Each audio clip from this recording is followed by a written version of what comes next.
그리고 LTV 기준인 40% 적용도 안 받고, 즉 양도세가 아니기 때문에 양도세는 또 별도로 내야 됩니다.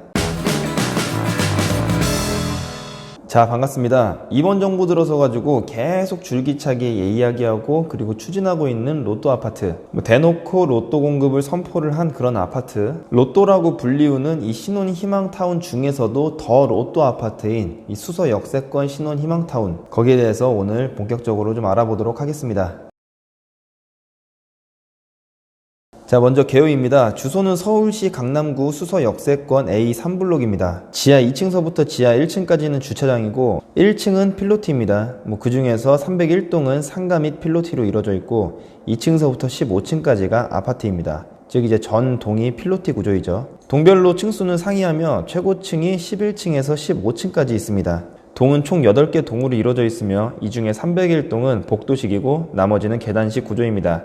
타입 및 세대수는 46타입이 368세대, 그리고 55타입이 229세대로 총 597세대입니다. 이 중에서 46타입 245세대와 55타입 153세대만 이번에 분양을 하고 나머지 세대수는 임대주택으로 추후에 진행을 합니다.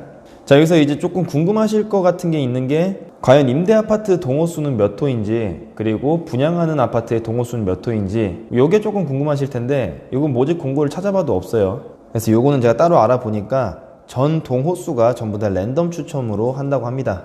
즉 쉽게 얘기해가지고 분양 아파트가 3층이 걸릴 수도 있는 거고, 아니면 임대 아파트가 3층이 걸릴 수도 있는 거죠. 어쨌든 분양하고 남은 거에서 이제 임대 아파트를 추진하니까 그렇게 알고 계시면 될 것 같습니다.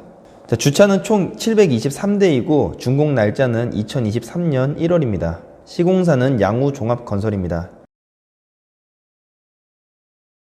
자, 이곳은 입지 분석을 할 필요가 있나 싶은 곳이긴 한데 그래도 한번 가볍게 해보겠습니다. 자, 이 신혼 희망타운 같은 경우에는 수서 역세권 공공택지지구에 있으며 3호선하고 분당선이 같이 더블로 있는 그런 수서역하고 가까운 위치에 있습니다. 출구까지 도보 13분으로 엄청나게 역세권이라고 표현하기엔 조금 그렇긴 한데, 여기가 세곡동인 만큼 기존에 있는 세곡동 아파트라고 이제 생각을 한다라고 하면은 그 중에서 역하고 가장 가깝기 때문에 나쁘지 않다고 볼 수가 있습니다. 그리고 역은 없지만 현재 좋은 지역이라고 이제 취급이 되는 이 세곡동은 평당 4천만 원이 넘습니다. 근데 거기에 비해서 정말 저렴하기 때문에 역하고도 가장 가깝고 가장 저렴한 정말 메리트가 있는 그런 아파트인 거죠. 참고로 46타입 아파트는 22평형으로, 그리고 55타입 아파트는 26평형으로 나왔는데 22평형 아파트는 약 4억 7천, 그리고 56평형 아파트는 약 5억 6천으로 둘 다 평당 2,100만 원 정도입니다. 수서동 같은 경우에도 이제 여기랑 가장 멀고 지은 지 30년이나 된 수서 1, 2단지가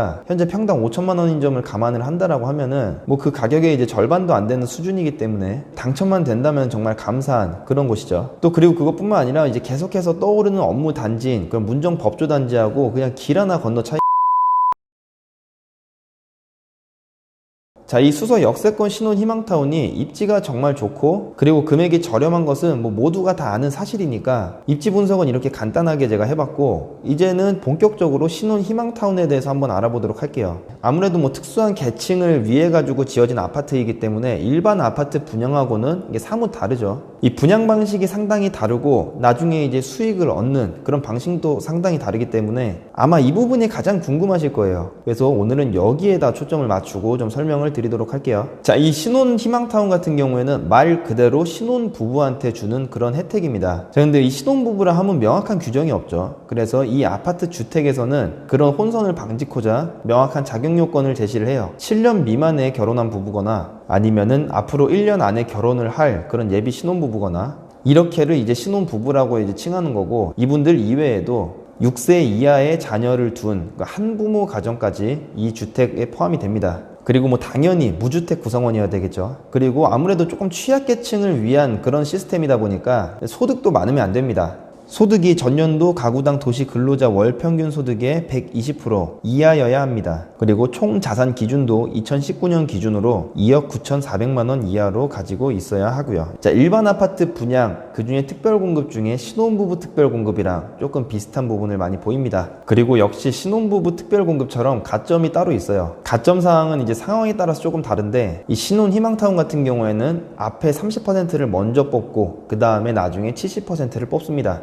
뭐 날짜를 두고 이렇게 뽑는 게 아니라 얘 먼저 뽑고 그 다음에 나머지 얘를 뽑는 거죠. 자, 이 시스템이 이해가 잘 안 되시는 분들은 공공택지 아파트 분양하시는 걸 생각하시면 돼요. 그때 같은 지역구에서 50% 그리고 나머지 지역구에서 뭐 20% 30% 이런 식으로 뽑는 거하고 일맥상통한 겁니다. 그리고 당연히 앞에 먼저 들어가는 게 유리하겠죠. 여기서 떨어지더라도 70%에서 또 추첨을 하니까. 자, 표를 보여드리면서 제가 설명을 드리도록 하겠습니다. 기본적으로 혼인 2년 이내의 진짜 신혼부부와 그리고 예비 신혼부부 그리고 만 2세 이하의 자녀를 둔 한 부모 가족이 조건이고, 거기서 이제 가점을 나누는 건데 만점은 9점이고 각 세부사항을 말씀드리자면은 가구 소득이 70% 이하면은 3점, 100% 이하면은 2점, 100% 초과면 1점입니다. 해당 시나 도에 연속 거주를 한 기간이 2년 이상이면은 3점, 2년 미만이면 2점, 1년 미만이면 1점입니다.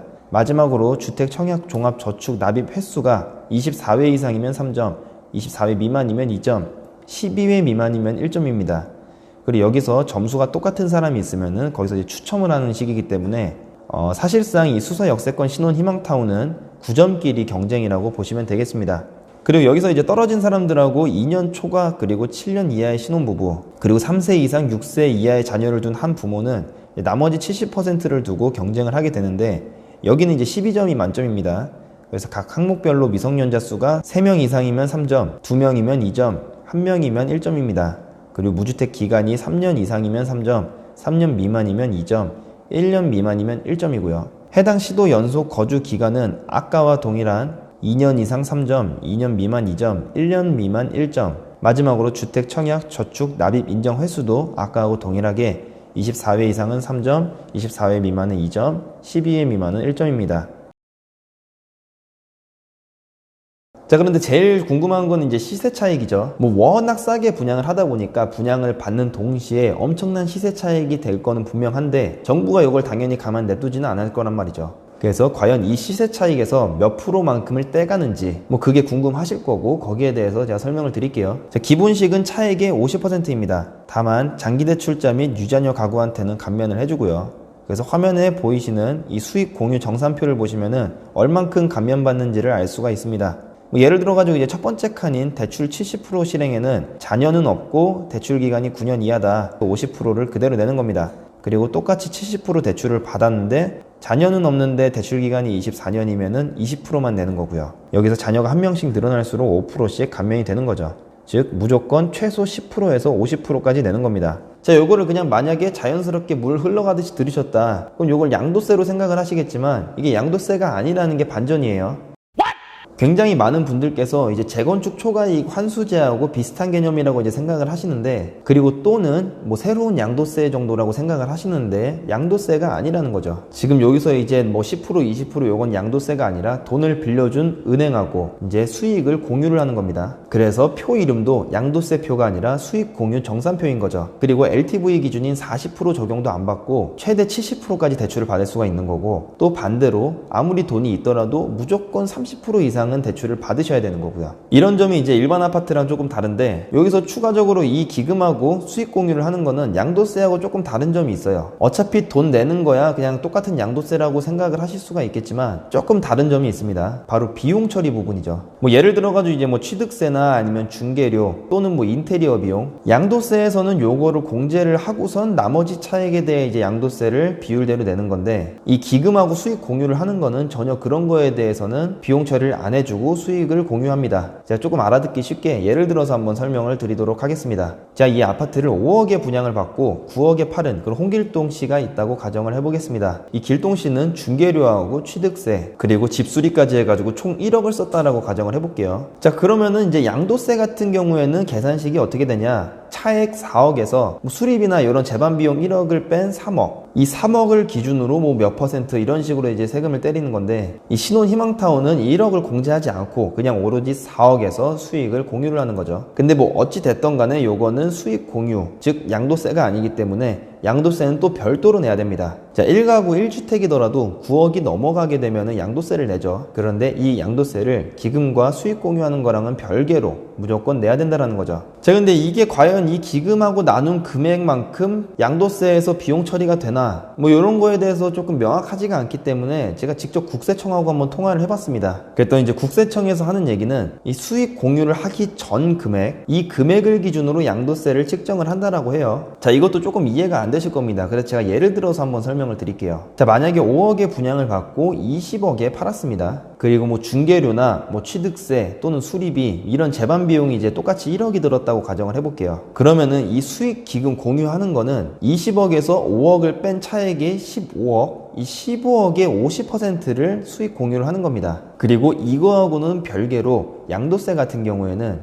양도세 비과세 마지노선인 9억을 초과하는 금액, 즉 20억에서 9억을 뺀 11억, 여기서 재반 비용 1억을 제외한 나머지 10억, 여기에서 이제 세금을 때린다라는 거죠. 그래서 뭐 장기 보유 특별공제나 이런 여러 가지 사항을 제외하고 양도세는 5억 초과의 42%의 세율입니다. 그래서 5억에 분양받아서 20억에 팔지만, 그래서 실제 차액은 15억이지만 내가 순수하게 가져갈 수 있는 돈은 7억 5천을 일단 기금에 줘야 되고 3억 2천은 세금으로 내야 되고 4억 3천의 실제 소득이 생기는 거죠. 자, 근데 과연 이 국세청에서 얘기를 한 대로 이 기금하고 수익 공유를 한 게 과연 비용 처리가 안 되나, 이게 과연 진짜 맞을까, 뭐 이런 생각이 있긴 한데, 원래 이제 양도세에서 이 이자 비용만큼은 재반 비용으로 치지 않는 거를 보면은, 그래서 뭐 그거하고 비슷한 논리라고 치면은 뭐 국세청이 얘기한 그게 맞는 것 같습니다. 그래서 이건 이제 실제 사례가 어떻게 될지 나중에 이제 지켜봐야 되는 부분인데, 아무튼 현재 상태로는 그렇습니다. 자, 그리고 마지막으로 이 자꾸 기금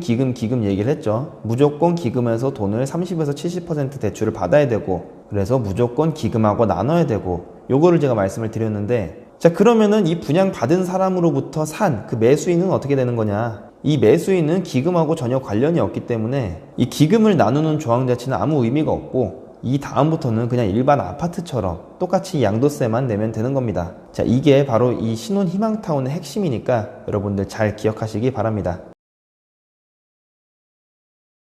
로또 아파트 수서 역세권 신혼 희망타운. 자, 오늘의 내용이 도움이 되셨다면 구독과 좋아요 그리고 알람 설정을 꼭 눌러주세요.